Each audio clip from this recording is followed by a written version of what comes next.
Earlier, I spoke to Jon Favreau, who previously served as White House Director of Speechwriting for President Obama. He's now a co-host of the political podcast, Pod Save America.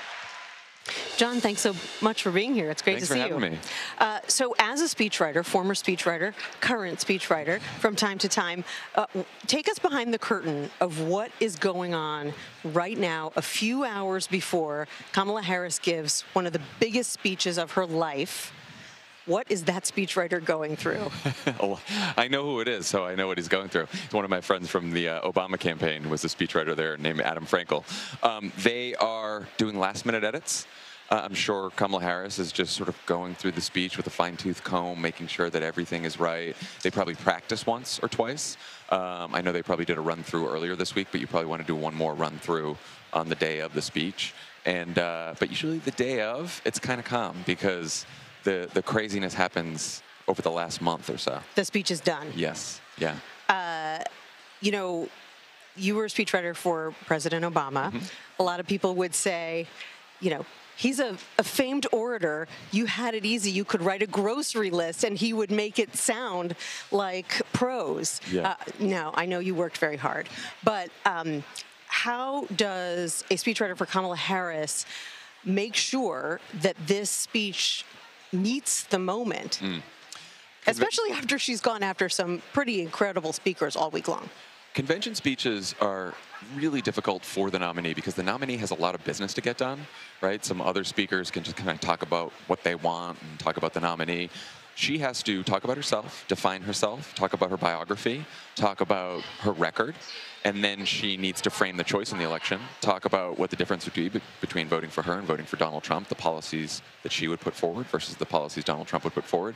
And then after you do all that, you have to make it inspiring, and you have to keep it, you know, all within 40, 45 minutes.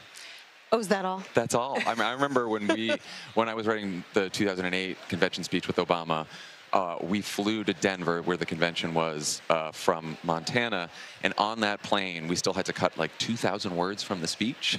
Oh my God. And I was just like, and I'm not a good flyer either, and it was a bumpy flight, and I'm like sweating and cutting words and editing last minute.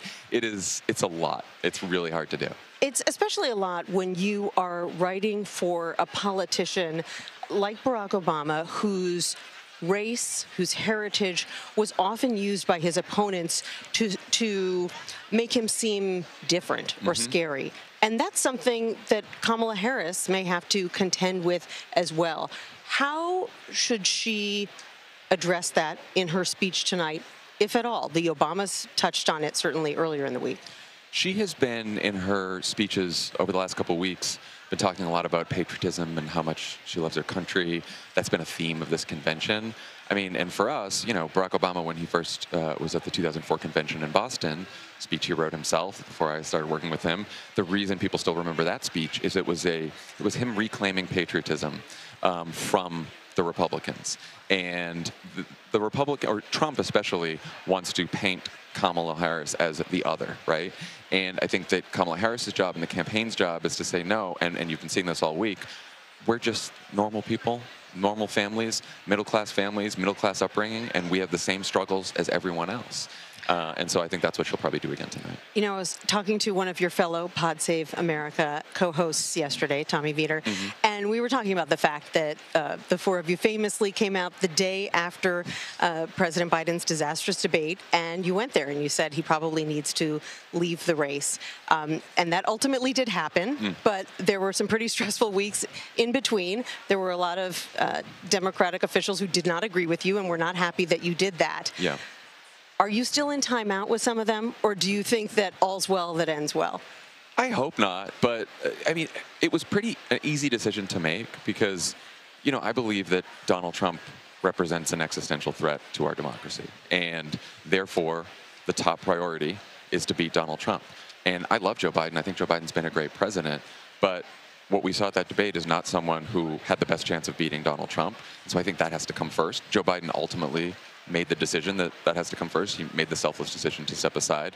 But, you know, if people wanted to criticize us for it, it didn't really bother me because I felt so strongly that the most important thing is to win this election. So it didn't bother me as much. And, I've talked to some of my friends on the Biden campaign, and, they get it now too. And we're all going to be friends. The Harris campaign. Yeah, well, originally Biden staffers. And they all get it now. And we're all unified, and we're going towards November. But this is the problem with politics sometimes, is it gets very personal. But what's at stake here is so much more than anyone's personality, including Joe, or anyone's personal feelings, including Joe Biden. And so, and I think he recognized that, and the party recognized that, and that's why we're moving forward. So if you picked up the phone today and you called Jen O'Malley Dillon, she would answer your call? I may see Jen O'Malley Dillon tonight after the convention. I hope I do. I've talked to a lot of the Biden-Harris folks, throughout this week. So it's been great to see them. Tommy just interviewed Michael Tyler, or Dan Pfeiffer interviewed Michael Tyler, who's the communications director of the campaign, and I believe we're interviewing Dan Cannon on Pod Save America today. So Democratic unity, that's right, is a real thing. That's right. Jon Favreau, Pod Save America, former speechwriter for President Obama. Thanks so much for joining me. Thanks for having me.